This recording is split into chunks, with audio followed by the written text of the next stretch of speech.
दूसरे पोस्ट पर तालिबान ने कब्जा कर लिया है अफगानिस्तान का पाकिस्तान पर पलटवार। ये बड़ी खबर हम आपको बता रहे हैं। अफगानिस्तान का पाकिस्तान पर बहुत बड़ा पलटवार ये माना जाएगा। अफगानिस्तान ने पाकिस्तान पर पलटवार किया है। तस्वीरें हम आपको दिखा रहे हैं। 15 पोस्ट पर कब्जा कर लिया है। 3 साइड से अफगानिस्तान फोर्सेस ने पाकिस्तान को घेर लिया है। इस टाइम तक 15 चेक पोस्ट पाकिस्तान के जला दिए और तबाह कर दिए हैं और 40 के लगभग पाकिस्तान के जो सोल्जर्स थे उन्हें मारा गया है और कुछ को जिंदा भी पकड़कर अफगानिस्तान लाया गया है। नाज़रीन इकराम, इस वक्त इंतहाई अहम तरीन और तशवीशनाक डेवलपमेंट्स हैं जो आपके सामने रखनी है। 3 बड़ी खबरें। लाहौर में खुदकुश बमबार दाखिल हो चुके हैं। इसके साथ ही साथ पाकिस्तान की अफवाज पर और पाकिस्तान के अवाम पर एक मरतबा फिर फितना अल खवारिज TTP हमलावर हुआ है। एक और दहशतगर्दी का वाकया।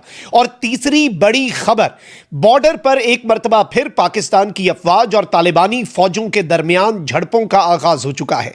अफगान तालिबान की तरफ से, तालिबानी रिजीम की तरफ से पाकिस्तान की बॉर्डर चेक पोस्टों पर हमला किया गया है। I understand the plight of Afghanistan is highlighted by my dear friend Prime Minister Modi. Afghanistan is suffering.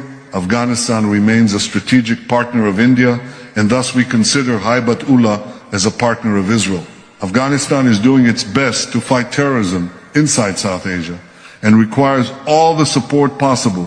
For this, we shall be announcing a special aid package for Afghanistan on the request of Honorable Prime Minister Modi.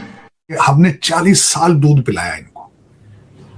जितने लोग वहां जाके अब इनको ये जिनके चुनिया ले रहे हैं अफगानिस्तान में, वो सारे पाकिस्तान में पैदा हुए हैं, सारे तालीम यहां लेते रहे। अभी तक उनके कई रिश्तेदार यहां मौजूद हैं, उनके कारोबार कराची में मौजूद है।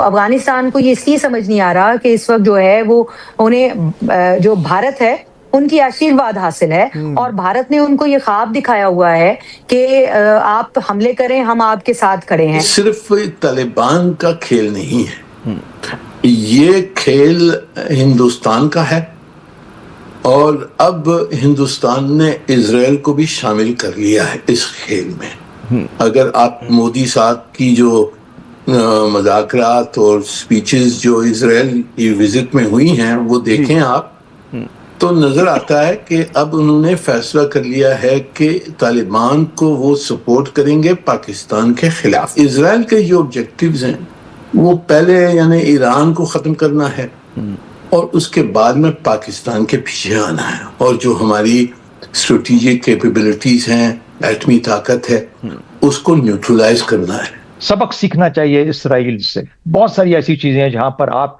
उसकी कीमत इस हद तक बढ़ा सकते हैं कि आप उनको मजबूर कर देते हैं कि अपनी तर्ज फिक्र को बदलो और अपनी स्ट्रेटेजी को इस तरीके से मत लेके चलो, किसी और के हाथ में प्रॉक्सी बन के मत खेलो। इस वक्त इसराइल और हिंदुस्तान मिल के अफगानिस्तान को सपोर्ट कर रहे हैं पाकिस्तान के खिलाफ और ये खतरनाक बात है जो हो रही है। बताएं दुनिया को कि ये क्या कर रहे हैं। ये 1998 से लेकर 2001 तक का जो तालिबान रजीम था उससे ज्यादा खतरनाक है। जरूरी नहीं कि 9/11 होगा तो उसके बाद होश आएगी कि कितनी खतरनाक रजीम है। मुल्ला उमर से ये ज्यादा खतरनाक है। जो आज वहां पे ग्रुप्स बैठे हैं उनको कौन कौन किस तरीके से इस्तेमाल करता है, वो पूरे खित्ते के लिए एक आग लगा के बैठ सकते हैं अगर वो चाहें तो। और इनको इस्तेमाल किया जा रहा है और इस्तेमाल किया जाएगा। हम सिर्फ इंडिया पे फोकस ना रहे। ये सब कुछ हुआ क्यों और इस टाइम भी जो है क्लैश चल रहा है, फाइट हो रही है डेवरिन लाइन पर। स्पिन बोल्दक, तोरखम, पख्तिया, खोस्त, कुनड़, हर तरफ से पाकिस्तान के ऊपर ऐसा बारूद बरसाया जा रहा है, तोप टैंक से मारा जा रहा है, मिसाइल दागे जा रहे हैं पाकिस्तान के ऊपर के उसको उसकी नानी याद आ गई। याद रखना कि पाकिस्तान ने अफगानिस्तान के ऊपर 6 महीनों के अंदर 4 बार एयर स्ट्राइक किया। 3 से 4 बार एयर स्ट्राइक अफगानिस्तान के ऊपर होता है। अफगानिस्तान की सरकार पाकिस्तान को बार बार रिपीट करके समझाती है कि अफगानिस्तान के ऊपर एयर स्ट्राइक ना करो, बच्चों को और सिविलियन को निशाना मत बनाओ। हम किसी को इजाज़त नहीं देते कि वो हमारे देश पर आकर एयर स्ट्राइक करे। हम जवाब दे भी सकते हैं लेकिन हम आपको फिर भी समझा रहे हैं कि इन चीज़ों से कुछ नहीं बनेगा। हम जंग नहीं चाहते। हम दुनिया में किसी देश के साथ बिना किसी मतलब के जंग नहीं चाहते। लेकिन जवाब में पाकिस्तान की मीडिया ने यही रिप्लाई करते हुए कहा कि जो काम अमेरिका अधूरा छोड़ के गया है वो काम हम पूरा करेंगे। यानी कि जो काम यूएसए कर रहा था वो काम पाकिस्तान पैसे लेकर अब अफगानिस्तान में करना चाहता है। उसी के जवाब में आज अफगानिस्तान के फोर्सेस ने 3 साइड से पाकिस्तान पे हमला करते हुए 15 चौकियां इनकी जलाकर तबाह कर दी और 40 के लगभग पाकिस्तानी आर्मी को ऊपर बिना टिकट के भेज दिया है और कुछ को